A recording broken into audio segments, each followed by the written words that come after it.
Hello বন্ধুরা, আমরা চলে এসেছি আজকে বর্ধমান স্টেশনে। বর্ধমান থেকে আমরা আজকে নেপাল যাব, সেই রাস্তাটাই আপনাদেরকে দেখাবো। আমরা স্টেশনে চলে এসেছি, এবার আমরা যাব প্ল্যাটফর্মের দিকে। ঠিক আছে, চলুন আমরা প্ল্যাটফর্মের দিকে যাই। এই যে প্ল্যাটফর্মে আসার পর এই যে আপনার 10টা 2-এ চলে এলো কাঞ্চনকোনা এক্সপ্রেস ট্রেন।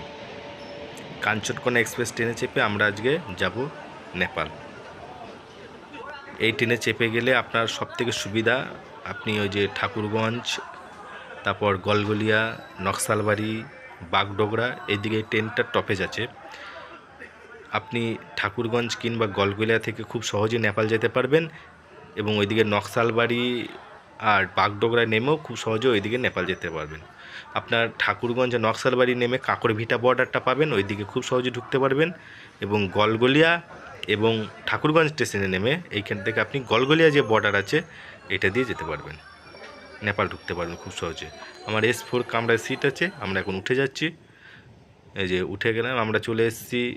এটা ঠাকুরগঞ্জ স্টপেজ। ঠাকুরগঞ্জে আমরা নামবো না, এখান থেকে একটু দূরত্ব বেশি। এখান থেকে আপনারা যদি নামেন 40 টাকা টোটো ভাড়া দিলে আপনাদেরকে বর্ডারে পৌঁছে দেবে।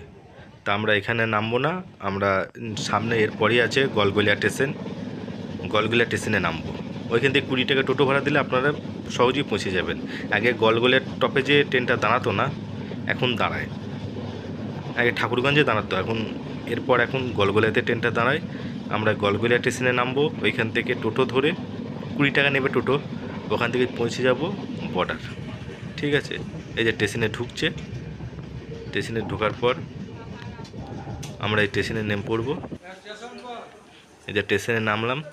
স্টেশনে নেমে সামনেই আপনার যাবার পথ, এই যে একটু পেছন দিকেই আপনার যাচ্ছে বেরোবার পথ।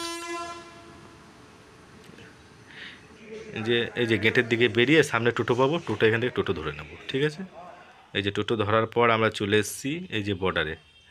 এখানে বর্ডার এসেছি, এইখানে সামনে চেকিং হবে। চেকিং করার পর আমরা যাব। এই যেখানে চেকিং হয়ে আসলো, আপনার চেকিংয়ের জন্য Aadhaar card, voter card, driving licence, PAN card, কোনো কিছু একটা কার্ড নিয়ে আসতে হবে। এবং ব্যাগটা আপনার ভালোভাবে চেকিং করে, কোনো ব্যাগ চেকিং হয়ে যাওয়ার পর আপনাকে এটা হেঁটে পার হতে হবে। এখান থেকে 500 মিটার মতো দূরত্ব হবে। এই দিকটা সব নেপাল। আপনারা এই যে দেখছেন, এই দিকটা সবটাই নেপাল। সামনে খালি একটা নদী আছে, নদীটাই আপনার বর্ডার। ঠিক আছে, আপনি নদীর এই পাড়টা আপনার ইন্ডিয়া, ওই পাড়টা সব নেপাল। আর এইখানে সবথেকে ভালো জিনিস হচ্ছে আপনার এই যে এইখানটা, এই দিকটা ওয়েস্ট বেঙ্গল, সামনেটা ওয়েস্ট বেঙ্গল, পেছন দিকটা সবটা বিহার। ওয়েস্ট বেঙ্গল আর বিহারের সীমান্তও বটে।